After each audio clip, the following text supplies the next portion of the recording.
Thanks, everybody. Welcome to Build. I'm your host, Ricky Camilleri. Our next guests released their first EP back in 2009, and 3 albums later, Phantogram is still going strong. They're currently in the midst of a headlining North American tour, and they've released music for the first time in quite some time. We've got the singles Mr. Impossible and Into Happiness. Everybody, please welcome Phantogram. Let's hear it. Hello. Hi. Otherwise known as Sarah and Josh. Yes. Hey. Hi. Thank you so much for being here, you guys. I love that song, and I love that video as well. I love the way you incorporate these sort of two very different elements and sounds into the song, where we have sort of your darkness screaming, "Here I go," and then your lightness screaming, "Come into happiness," sort of "Come with me." Can you talk about the basis of that song and where it started? I know it was released in May, and upon release, you had a Facebook or an Instagram post where you talked about essentially coming out of darkness and into light with that song. Yeah.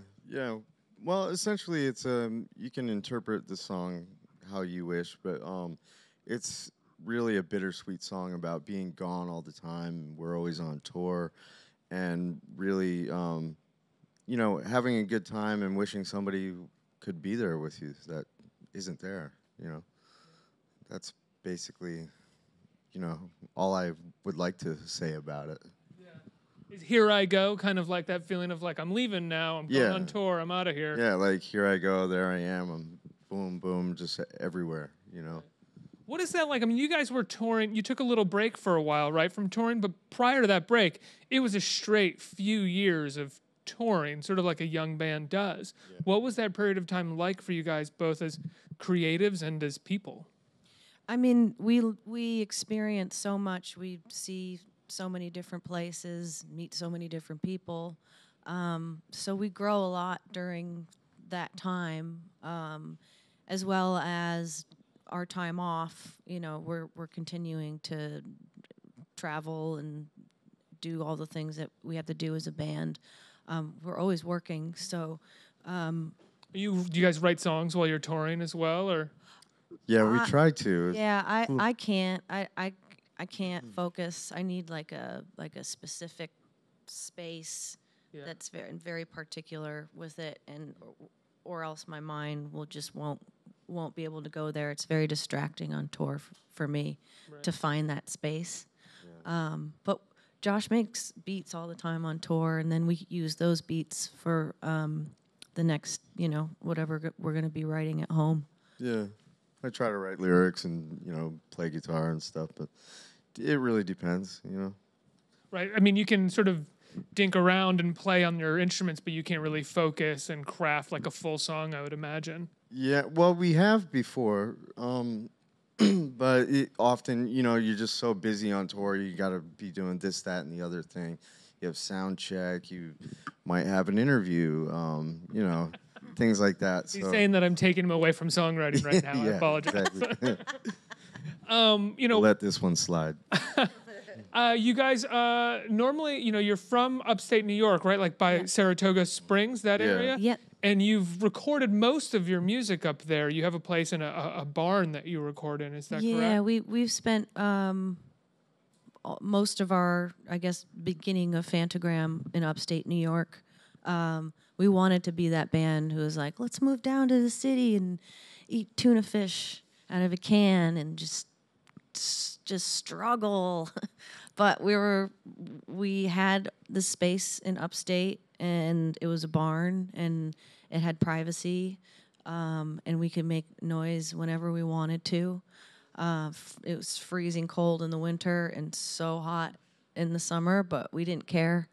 It was magical because we were coming up with the blueprint of Phantogram, and from then on we found another barn because we just loved barns at that point, and then after that we found another barn. Yeah.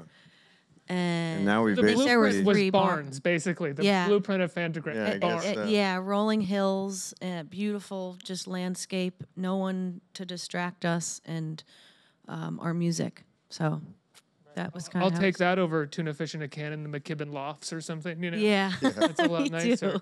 But some of the new music you recorded at a studio in Big Sur. Is that right, Mr. Impossible? No, Not Big Sur, actually. Laurel Sarah's Canyon, property, Laurel Canyon, yeah. excuse which me. is in L.A.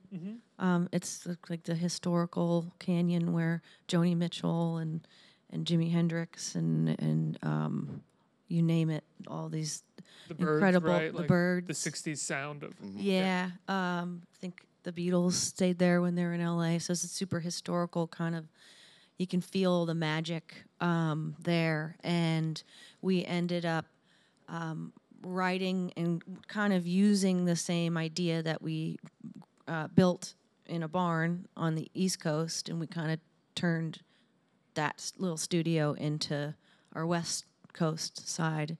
And we invited a bunch of collaborators to come in to our space, and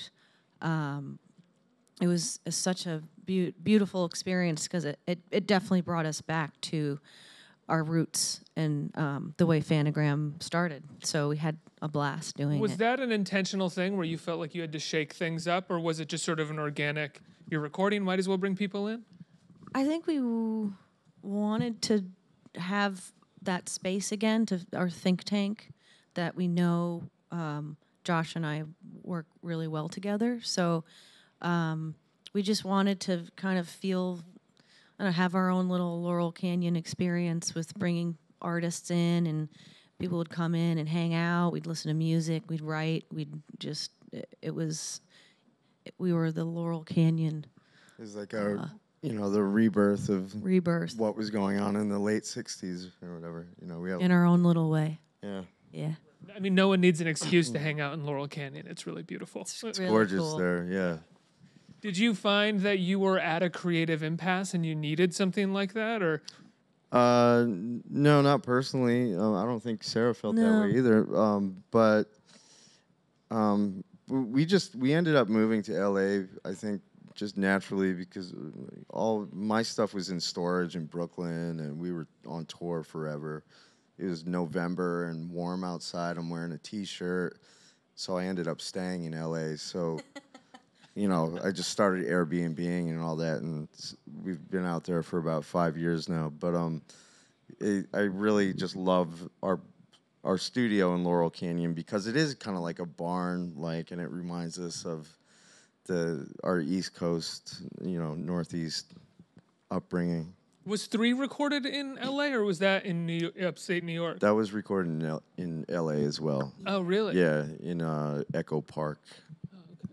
You said that the two of you work really well together. What was that like the first time you got in a room and started making music together? Could you tell right away that you clicked? Oh, yeah. That something worked? Yeah, I definitely knew because I had been working on, what basically was Phantogram, like beats and guitars and these song ideas. And Sarah and I, at the time, we were dating, and I knew she had a great voice, and she was really good at piano as well. And so I asked her to sing on one thing, and it sounded great. And we're like, why don't we start a band?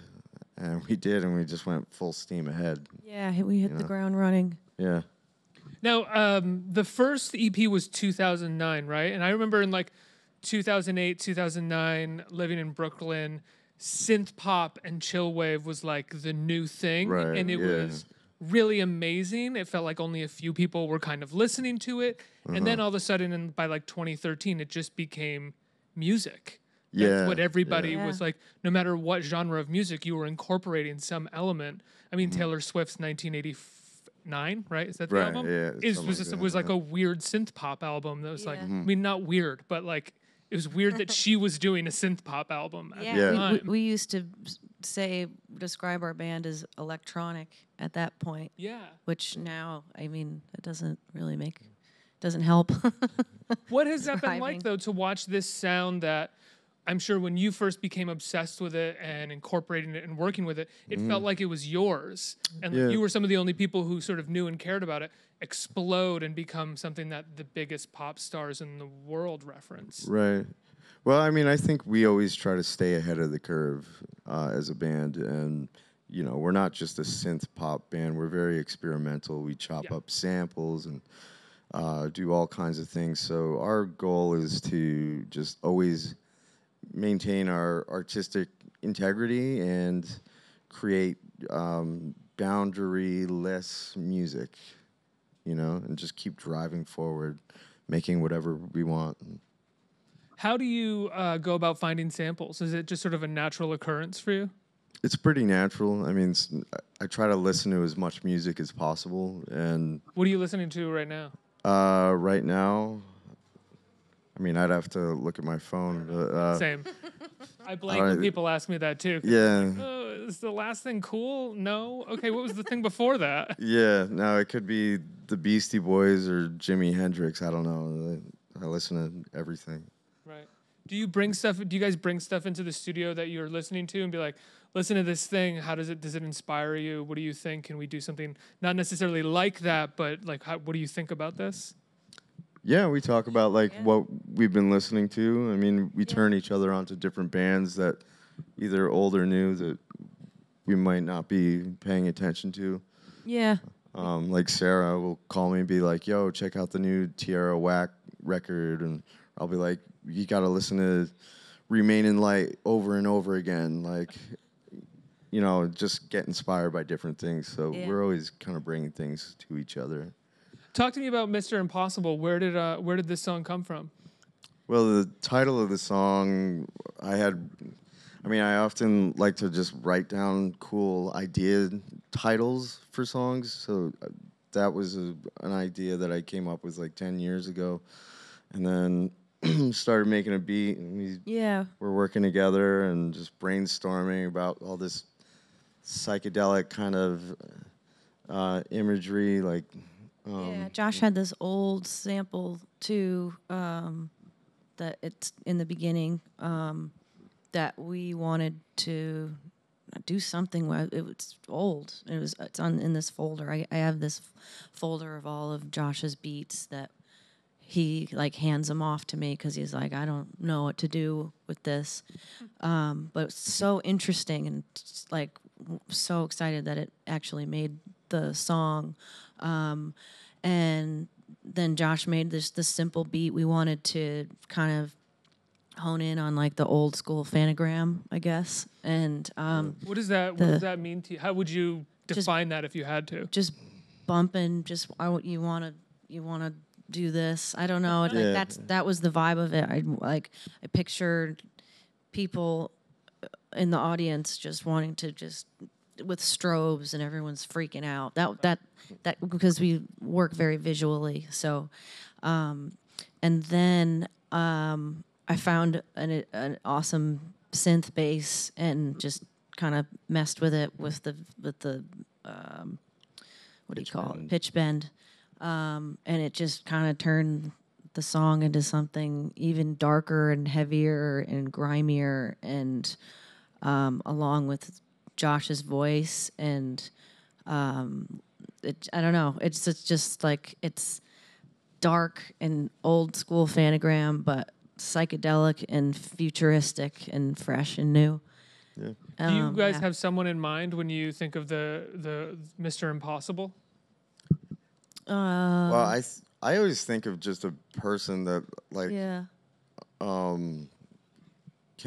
can pull off the unknown, or like some kind of wizard or something that can do the impossible, or the kind of like a Messiah-esque type character.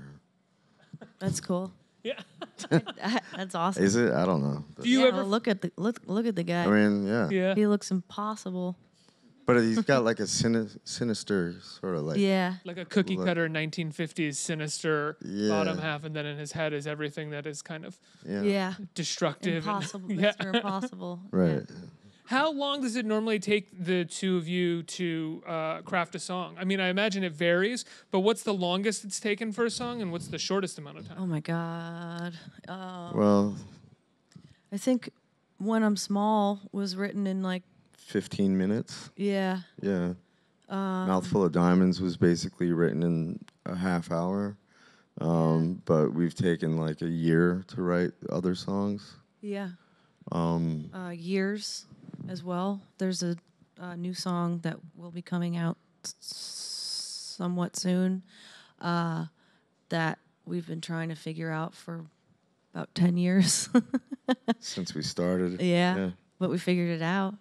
What is that? Does that mean that like you had something 10 years ago that was a couple notes together and that was cool and you just couldn't figure out what the next steps were? Yeah. And 10 years later something clicked? Yeah. I think sometimes you have to, like, if you get stuck or you have an idea that you like, you have to let it marinate, and then maybe one day like it just clicks and it all works out. Yeah. That's such a wonderful / frustrating thing when it clicks, right? Because it's always like that. Right. That. Why didn't I think of that? That is very Right. easy. Yeah. Yeah. Right. Yeah. Somebody once told me that sometimes the smallest key can open up the largest door, you know, and it's about finding that little key, and boom. And then you usually find it in your back pocket. Yeah. Yeah. You guys are currently on tour, right? You're going to be playing King's Theater. Yeah. This evening we're playing evening. King's Theater. Yeah. Amazing. How has the tour been so far? It's been great. Really fun. We're about halfway through Yeah. 6-week U.S. tour. Yeah, it's awesome.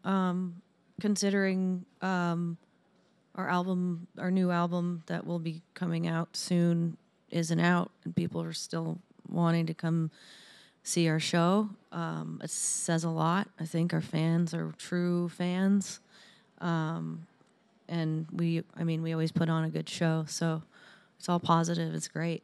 Well, you released like an EP like a year or two ago, right? Excuse me, with the Sparklehorse Last song. year, Yeah. we did last two, year. two songs. Yeah, like Right. a A and B side. And what made you cover Sparklehorse? I love Sparklehorse. Well, we covered that song years ago and recorded it in my apartment in Brooklyn.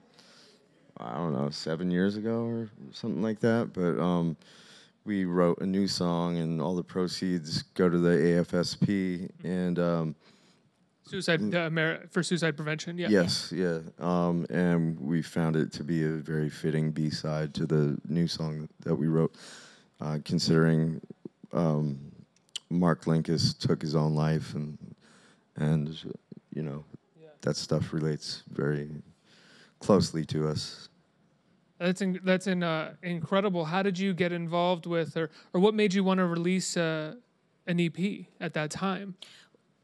I think it was just the perfect timing. We were finally home from tour, and we had this one song that Someday that we wanted to put on the album, but we didn't finish it in time. So we were capable of finishing it, getting it done, and we just wanted to get it out. So it was a good reason to just And for a good cause. And for the cause, of course. So you guys, what's the longest the two of you have been on tour together? I'm curious. Oh boy. No. I mean, when we first started, we would tour the whole U.S. in a Prius, just the two of us, play for 5 people a night in every city. Then keep doing it.